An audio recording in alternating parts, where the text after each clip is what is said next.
Hi, Lisa Richard here with Loving Energy Recharge, coming in to talk about the energy for the week of March the 7th going through to the 11th. Now, we are in our second week of March. Last week, we talked about the gates shifting, the energy shifting to come up into the head center through the gate 63 in your human design chart for those who are following along with that spiritual teachings. And now we're going to find ourselves coming back into the solar plex, back into the body through gate number 22, which is known as the gate of grace. So we have a lot of grace that is coming through to support us during this week. We also have an upcoming new moon. This is a super new moon in the sign of Pisces, and that is coming, I believe, around the 8th and 9th there of March. I don't have the exact date right in front of me. I am recording this early because I am preparing to do some traveling, waiting for my very first grandchild to be born. So we are channeling ahead in this energy to help us to really understand and get rooted in noticing the patterns of what is around us. We stepped into the month of March really seeing the connection between the mind, body, spirit relationship as we are working through all three of these aspects, leading us towards the spring equinox. The spring equinox, when it comes to us on March the 19th, is all about the spirit within. It is a time for renewal, it's a time for innocence, and it's a time to allow yourself to expand. So this week, coming back into gate 22, coming back into the solar plex, back into that emotional energy, and you rode through 4 weeks of emotional energy during the month of February. So you've had a lot of practice. There's a lot of opportunity here now to contemplate upon that journey, to see who you are today on the other side of that energy. And that is what grace is. Grace is really looking at yourself with a lot of compassion, a lot of understanding, a lot of gentleness. And if you could look forward to that spring equinox. Imagine all the little young animals that are just being born, eyes that are opening for the first time, learning to walk on legs that are still very wobbly. Well, that is us. In our emotional center, we are very young in this energy. We are learning to recognize how we project our emotions, our pains, our wounds, our traumas out onto other people because we don't know how to deal with them properly.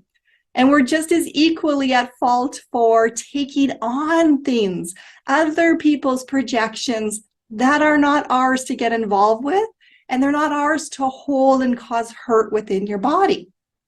So grace is here to teach us that.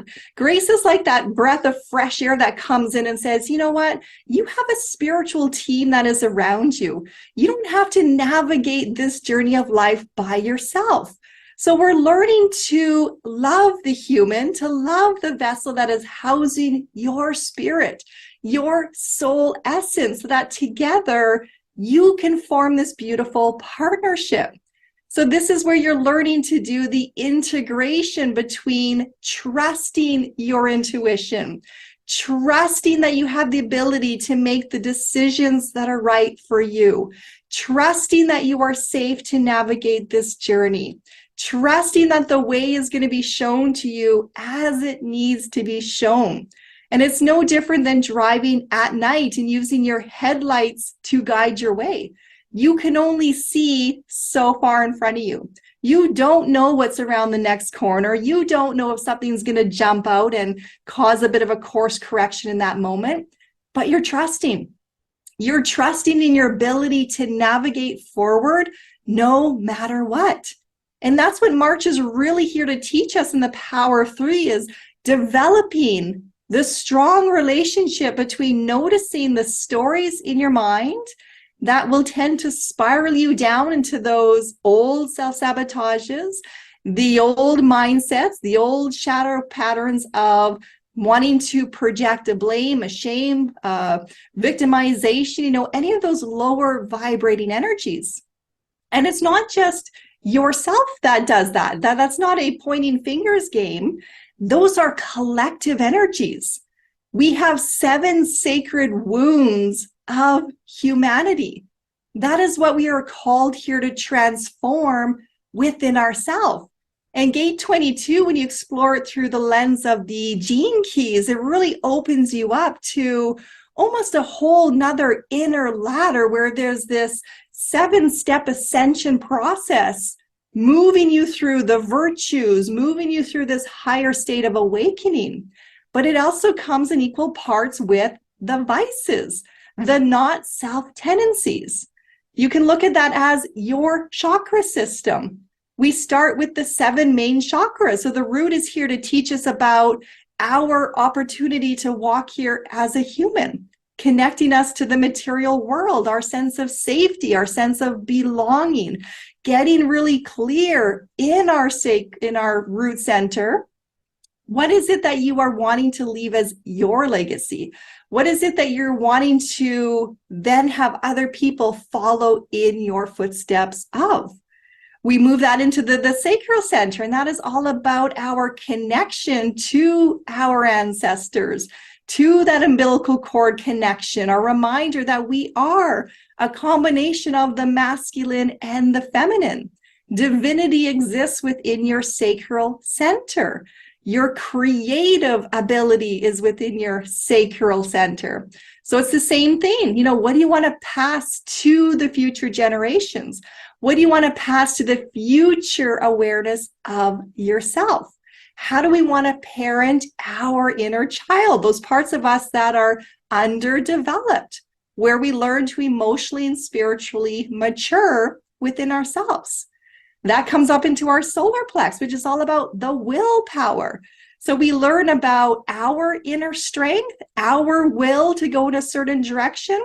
And as we evolve spiritually, we connect to the deeper sense of thy will, the greater network. Call that God, source, the creator, whatever it is for you. But it's an extension of, it's not all just about me. It's not happening to me.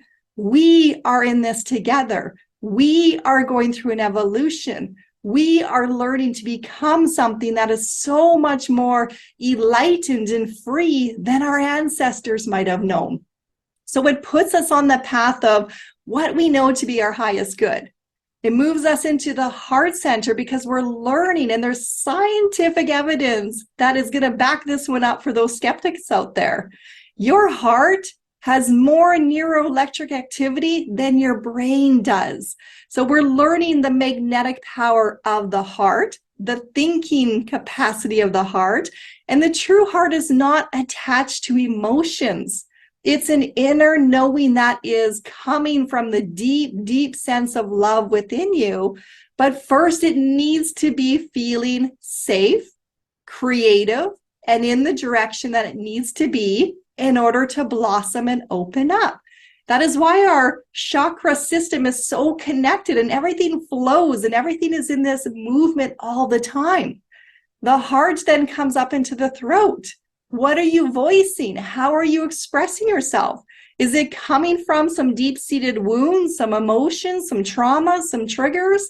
Or is it coming from a deeper knowing, a deeper calling, a deeper projection forward of that love within inside you, of the path of lightness and of freedom? We also have our third eye. So are you trusting? Are you trusting in your natural abilities to be able to access wisdom that you didn't maybe even know that you had? This isn't about just storing information. It's not just about the human journey. There is so much gray areas and parts of our brain that we don't know about. Therefore, the possibilities to create, to innovate, to discover, to learn, to tap into all of this wisdom, that exists. And then you have your crown. You know, we can either keep ourselves really stuck in our heads, stuck in this pressure of not being able to lift up and out into this network out here, this energy that we cannot see, but it exists. That is the information field we are walking through all the time. The program changes based on how the planets are in alignment. It changes based on your own activations within your own birth chart. We all came here to really clear and get to recognize the shadow tendencies, the old karma within self, not to punish the self, not to stay in that energy, but to be aware of it, to know there's a gift aspect that sits in there as well, and to call that in to start doing your own alchemy work. It's like when you are planting seeds. Everything comes from a seed, but you don't destroy the seed. You can't destroy the shadow. You're here to see the shadow, to see your patterns, your behaviors, your mindsets, your self-sabotages, and to wrap yourself in the love of, it's okay. We are all of those things, and that's what makes us whole. But when we wrap it in love and we wrap it in compassion and we bring in the power of grace, now we can rise up. And when we rise up by implementing the gift, then the heart starts to bloom. Then love starts to come forward. Then we set ourselves free. So that is the week of grace this week. The shadow in there is disgrace. Your body's going to feel when you are not honoring yourself, when your voice is not true to yourself, your actions are not true to yourself, when you're not nice to the body of yourself. Disgrace is an easy one to recognize because you know your values, you know your character, you know what you are imprinting upon the world. You can feel it. You can't escape it. So call in grace to hold you, to love you, to walk you through this energy, and remind yourself, we are like those baby deer that are just learning how to walk.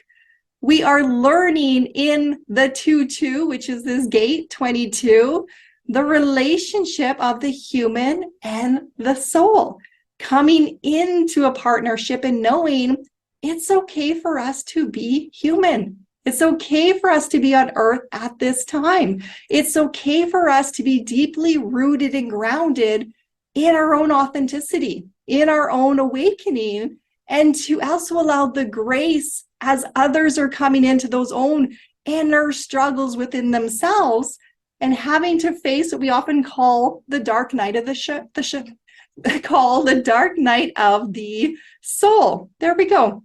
The dark night of the soul. There was a little bit of a tongue twister in there. And when you look at the dark night of the soul, it is sometimes how we get to those dark places within our minds and we forget that we are also pure love and pure light. We get so overwhelmed by what is going wrong, and we get so in a state of punishing ourselves for what we do wrong. That part of that voice was cut off for a minute because they want to remind us not to get lost there. Don't get stuck in that shadow program.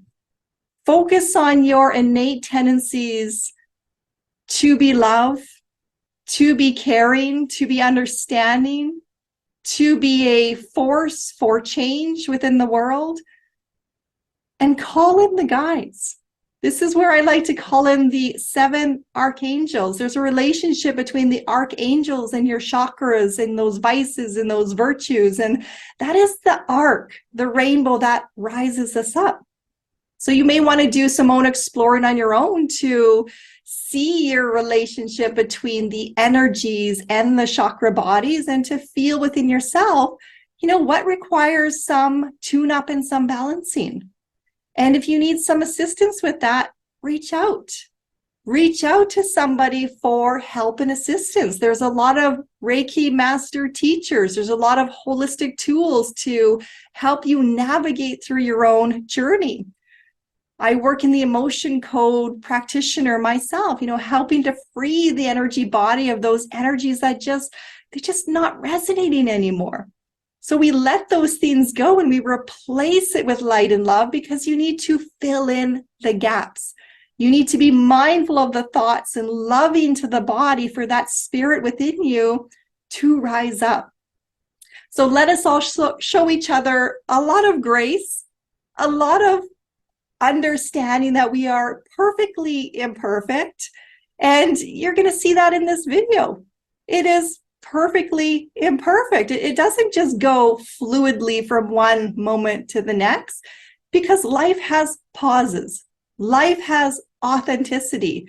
We have time to contemplate and learn to understand what is coming through. And that is everything behind the work that I do. Is it must be authentic. That's what I'm here to teach for others, to just be yourself, to love and believe in yourself. And to do that, I have to walk my own talk. So you're going to see what you're going to see. And I hope that you stay with me as we continue to journey through our own inner alchemy and learn how to be the heroes of our own designed, destined path. Namaste to you all. Take care.